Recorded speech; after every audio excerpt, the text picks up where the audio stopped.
Okay, so for the first topic, it's going to be skills, okay? Now, skills in Lost Ark, the same as like any other MOBA, any other ARPG out there. They do damage, or they can shield, or they can support, right? It's pretty straightforward, and while you're learning, you're just going to be pushing all your buttons. If you're a new player, returning player, say hi in chat. But there's a couple things to note. You can hit K to bring up your combat skills here. So right here, we have, let's drop this out. And these skill levels increase the mana cost and damage of the skill. Also, at certain breakpoints, we're going to be getting these tripods here. There's 3 different options per row. You get the first at 4, 7, and then 10.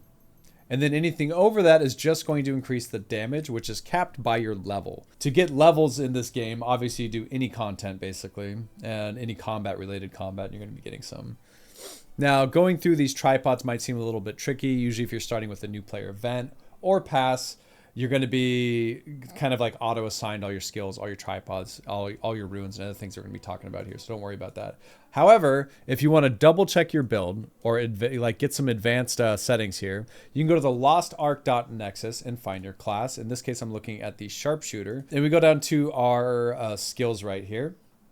And you're going to have these different tripods right here. So these different tripods are what the optimal build is in the current community guide. These are community driven guides. They're great. They're awesome resources. You can also check out the Discord for each class, as far as like the official or unofficial, or sometimes communities have a good insight, or sometimes content creators. This is saying the first row, pick tripod 1, second row, pick tripod 3, third row, pick tripod 2. And just to show you what that looks like here, on this one right here, it's saying to do 1, 3, 2. So 1, 3, and then 2. All right, easy, right? Doing each one of these tripods offer a lot of damage. If you played before, you had to level them up. You don't have to do that anymore as of next week.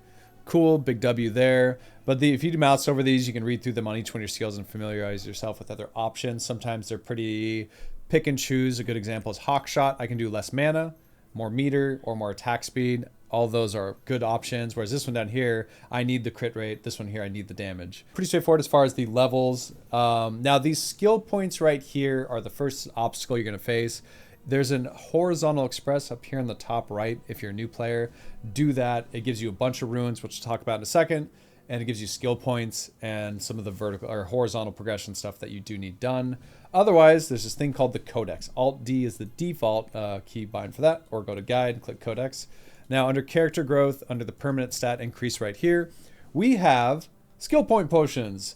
And after you go through all these, there's going to be little obtain check marks, especially if you've done the horizontal express. Do that first before checking this so you don't duplicate your work. Toward the bottom here, if we click on each one of these, it's going to tell me where each one of these comes from, and we can track it with these little stars if we wanted, and it'll show up right here that there's stars for tracking.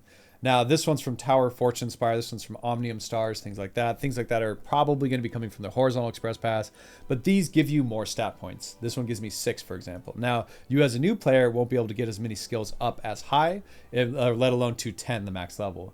So it's very, very important to get this done as soon as you get into the game. I know there's going to be 100 different things we're going to talk about, but this one I feel is like one of the first steps you should do. So we talked about the tripods.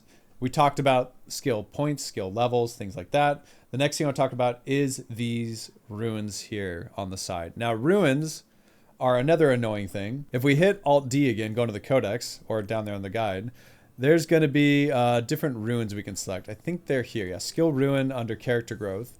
Most of these will be given to you for free with a character event. If you're starting from scratch, it won't be. If the horizontal express is there, it'll give you a bunch for free. If you don't see them there, you're kind of boned. So you may have to do some of these manually. And if you look at that class guide we brought up a minute ago from Lost Ark Nexus, it also has these optimal runes to the side here, or like different options you can do. So if you're missing any, you can see in here in the codex where to look. So we have like Galewind, for example. It says do Guardian Raid level 6, Purification level 1, 2. And then this one's from Purification level 1, 2. So both these come from those right there. Just talking like Iron Wall here, some masterpieces, purifies from Ignia tokens. I don't have that. Focuses from sea bounties. There's some that take a lot more work. Some of them are like low hanging fruit, but they're pretty straightforward. Now, Galewind, just as an example here, is a casting speed increase. That's going to shorten your animation. Pretty straightforward, pretty great. Bleed applies a damage over time effect, and you can just keep refreshing that if it's on a lower cooldown skill. It just adds damage to your build. Some things need quick recharges for like reducing the cooldowns of all your skills that are on cooldown. Where's Rage? Do I have Rage on here? I don't know if I do. It's like a proc that gives me attack and move speed. Pretty cool. A chance on hit. So things that have lower cooldowns, some of these are better on longer cooldowns, like or harder hitting skills. You may want some more, some like Gale Wind in there. Now, Overwhelm is stagger. We'll talk about stagger in a minute and destruction in a minute.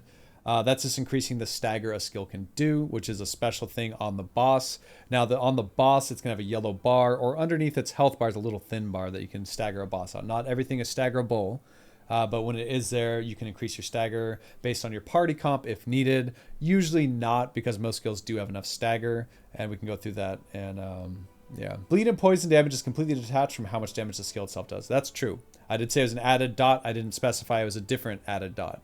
So it doesn't scale based off of the ability. It's just an application of damage based on your character stats. Now, wealth here is identity or specialty meter gain. That's my little blue bar right here. So just as a talking point, my deadly slash skill here, I have this tripod that gives me plus 120 hawk meter recovery on hit. And then if I put a wealth on that, just as an example, it would increase that by an additional 40%. Now, this is very important on some build or like burst, like build and dump classes. And also, it's pretty important on like things like support that are building identity to give you buffs. So pretty straightforward on most of these. Purify is like one of those things you're going to interchange if you're lacking a cleanser, like from a support, or if you don't have panaceas or sacred charms or some battle item to handle it. Depends on the boss. Not a lot of things need it right now, but it is an option to put on a lower cooldown skill for a 70% chance to remove one debuff. So pretty cool. And then focus just reduces damage. Most of these are pretty straightforward outside of like conviction and judgment. And this is like, just to put it simply, conviction is a chance on hit with a skill and hopefully a multi-hit skill to put a proc on for conviction that lasts 3 seconds, and then you have to follow up with a judgment hit of a different skill that's multi-hit to trigger it to give yourself like reduced cooldowns on the next hits and like mana back or whatever it is. Most of these things you don't have to think about. This is just trying to familiarize yourself with different concepts in the game. And yeah. Okay, so we talked about runes, we talked about skill levels, talked about tripods, we talked about the levels of the skills. Next thing I would say you need to really worry about is the actual modifiers of skills. Now, the modifiers of skills are going to be a little bit different. Starting with Hawkshot here on my bar, you can mouse over any skill to see what modifiers it has. This one has weak point level 1, also commonly referred to as destruction. So destruction in this game is usually when you get a little targeting reticle. If you've played like Monster Hunter, sometimes you break apart on a boss, or it's used to advance a phase, and you want to use weak point skills or destruction bombs to try to push that along. So it's good to know what gives weak point.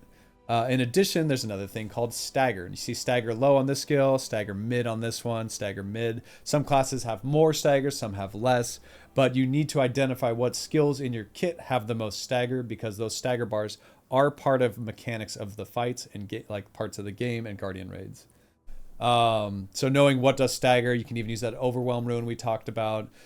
Some supports and things don't give a lot of stagger, some give a lot, some classes give more or less, and you got to try to like balance it out. Now, we talked about stagger and destruction. Next up is super armor. Now, super armor is a little bit trickier to explain. I'm going to do my best here.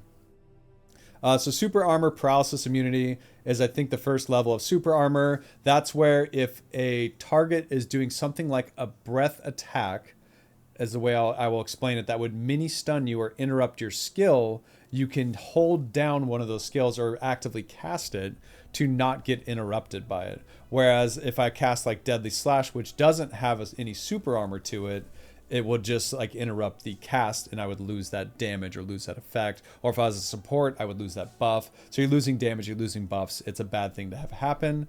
Now the next thing would be push immunity. Now push immunity is something that's less common in kits. Some have more, some have less. I would say down here on the Claymore Mine, let me just talk through this as a skill. So this skill has a tripod, and some skills have different tripods for increasing stagger, increasing destruction. Some have push immunity on tripods. It just kind of depends. Some of those are options in skills that actually lose damage. Some don't. Just kind of depends on the class. And some just have it innately baked into their kit, like a destroyer or gun lancer has ways to get it. But for my class, I have this tripod here called push immunity. Now, push immunity is major boss telegraphs, usually like a red circle or big hits and things like that. Sometimes a yellow circle, but not a just guard. And I have to be real careful how I explain this one. Have like knockdown telegraphs that you can either use one of a couple ways to push immune if you have a skill. You can like just push immune to it. I can spacebar through it and have a little bit of a cooldown here. And while I'm spacebarring through it, I'm not going to call it an iframe, but it's just going to prevent me from being knocked down at the same time as the attack. And getting the timing on that just takes practice in Lost Ark, but it's a very, very, very important part of the game to learn how to abuse push immunities to stay engaged on the boss. And that's the big benefit. Like, why do you push immune? To stay engaged on the boss. Why do I paralysis immunity? So I don't lose damage. You know, everything's about keeping your uptime consistent, kind of like any other game. Just, you know, always be casting, always be moving. The other way to get push immunity is your awakening, which is this last skill here. Every class has 2 awakenings, 2 super awakenings, and 2 T skills. I'll talk about the hyper awakening and hyper skill in a second here. But while you're channeling your awakening, you have full push immunity. Pretty good. Some not there's some things that can interrupt some of this stuff, but that is like one of the most important things to like think about. Is you can use this as just damage, or you can use it to agreed things. Kind of depends on how much damage it does for your class. But just to show you an example, I'm in a spot right here where there is a push immune example. Also status immunity awakening, yeah. So right here, that could be, see how it's staggering me? So right there, I could hold this and get paralysis immunity, right? And right here, it's going to do another attack. Let's see if it's a knockdown. Not yet. It's just a pull. I think it's the lines now. There we go. That's a knockdown. I use my space bar. I have a get up. That's a 30-second cooldown. So if I get knocked down again, it's actually going to give me, like, I take longer to stand back up, and I can't get out of it. So there's a knockdown. I'm spamming space. I can't get back up until that cooldown's up, but my character will automatically stand up after a cooldown. And then you also have your standard space bar here. The other thing I can show you is in a second here, there's a knockdown. I wanted to push immune that, but I am bad. So there's another knockdown. Wait for the breath one in a second here.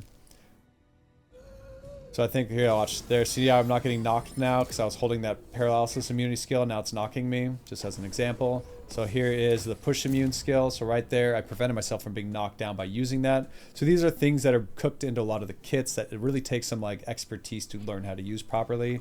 And once you start to abuse them, and you take damage though is the bad news when you're using push immunity to greed like that. So you have to be careful and make sure you're in a group with like a support, or at least be aware of your health and have to use a potion. Next thing is these T skills, 2 per class, 2 hyper awakenings, 2 hyper skills. These are like super moves they unlock at 1640. And you have to make it through South Curzon, and there's a quest in the town you do to get that. Depending on where this next pass gives you, it might give it to you. I don't think it will though.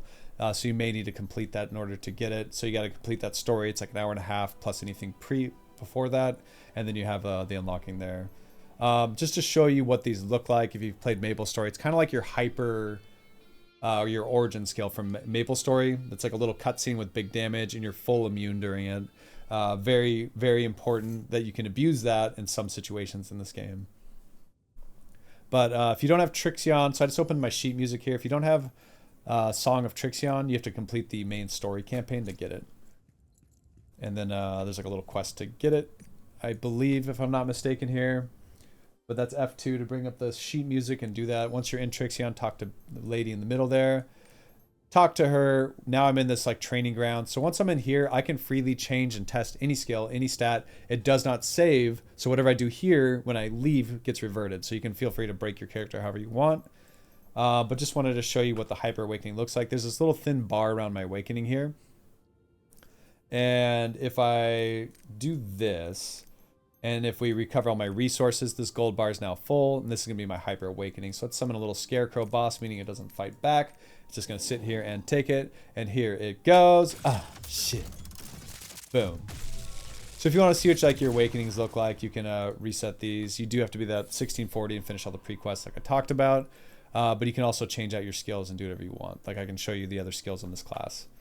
I think that about covers like high level crash course on skills, skill modifiers, tripods, ruins. these little hyper skills I didn't show you guys. Hyper skills like this and hyper awakenings, like push immune, paralysis immunity. There's one more thing I need to talk about, and that's three more things. Back to the skill modifiers to finish this talk. We have back attack type. So you see attack type, back attack, versus it's not on this one. So that would be a non-positional attack, and there's certain engravings, which I'll cover in a different video, that do modify that. Just like there's things that modify back attack or modify front attack. Now, if a skill has a back attack modifier, it's going to be giving you an extra bit of crit and damage. It is 10% crit, 5% damage. Yeah. So very important if it has a back attack modifier move, and especially if you have Ambush Master on, to definitely use use it on the back of the boss. See how it says a little pop-up right here? Let me reset my cooldown so you can see it. Get rid of my bird real fast here. So watch the little pop-up. It says back attack. So I know I'm back attacking here. Now, let me show you another skill. Claymore has attack type frontal attack. Now, frontal attack has a way more damage increase. It's 20% damage increase in addition to like a bunch of stagger. It's massive. So if you have Master Brawler on and things like that, it does just big damage. So make sure you're hitting the front if it has a front attack modifier, just to show you what it looks like. Little frontal attack right there. 10% stagger. Yeah, I couldn't remember. I just remember it is a good amount of stagger. So it is worth using front attack skills on the front of the boss for that extra stagger. And then the other, so we talked about the back attack, front attack, non-positional. Last thing I think to cover on this video is going to be your counter. Now counters, so you want to mouse over your kit. Usually by default, you're going to have one, and it says counter yes. Otherwise, it won't say counter anything. Like if you look at this skill, it doesn't say counter. So the counter yes. It won't say counter no. But this skill, a boss will glow blue or purple. It can be a co-op counter, meaning it needs multiple counters or one person. Get comfortable with being in front of the boss when in a like sometimes there'll be a tell and you know the counter's coming. Sometimes it's that certain health bars. It just kind of depends in the game. So then we hit this little double slash here, and that counts as a counter. So if it's flashing blue, I would counter it. The boss falls to the ground. Now we talked about stagger earlier. If you finish the stagger bar, boss falls to the ground. So it's huge damage windows and damage opportunities for you and your group if you hit counters.